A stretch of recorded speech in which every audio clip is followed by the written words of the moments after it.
Vadodara bridge દુર્ઘટના બાદ છોટાઉદેપુરનું તંત્ર એક્શનમાં આવ્યું છે। બોડેલીની નર્મદા મુખ્ય કેનાલના બ્રિજની ચકાસણી કરવામાં આવી છે। એન્જિનિયર સહિતના અધિકારીઓ દ્વારા બ્રિજની ચકાસણી કરવામાં આવી। કેનાલમાં બોટ મારફતે બ્રિજના નીચેના ભાગની ચકાસણી કરવામાં આવી છે।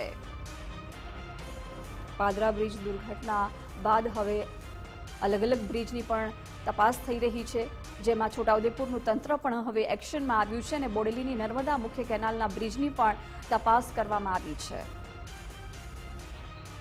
વિગતો સાથે સંવાદદાતા તૌફિક શેખ જોડાઈ ગયા છે। તૌફિક, નર્મદા મુખ્ય કેનાલના બ્રિજની તપાસ કરવામાં આવી છે, શું વિગતો છે?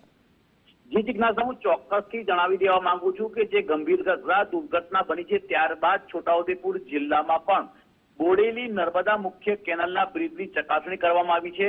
વહીવટી તંત્રના એન્જિનિયર સહિતના અધિકારીઓ દ્વારા બ્રિજની ચકાસણી કરવામાં આવી હતી। કેનાલમાં બોટ મારફતે બ્રિજના નીચેના ભાગોની ચકાસણી ટેકનિશિયનો દ્વારા કરવામાં આવી હતી। જી આભાર તૌફિક જાણકારી માટે। તો એન્જિનિયર સહિતના અધિકારીઓ દ્વારા બ્રિજની તપાસ કરવામાં આવી। કેનાલમાં બોટ મારફતે બ્રિજના નીચેના ભાગની પણ તપાસ કરવામાં આવી છે। છોટાઉદેપુરનું તંત્ર પણ હવે એક્શનમાં આવ્યું છે। અલગ અલગ બ્રિજની તપાસ કરવામાં આવી રહી છે।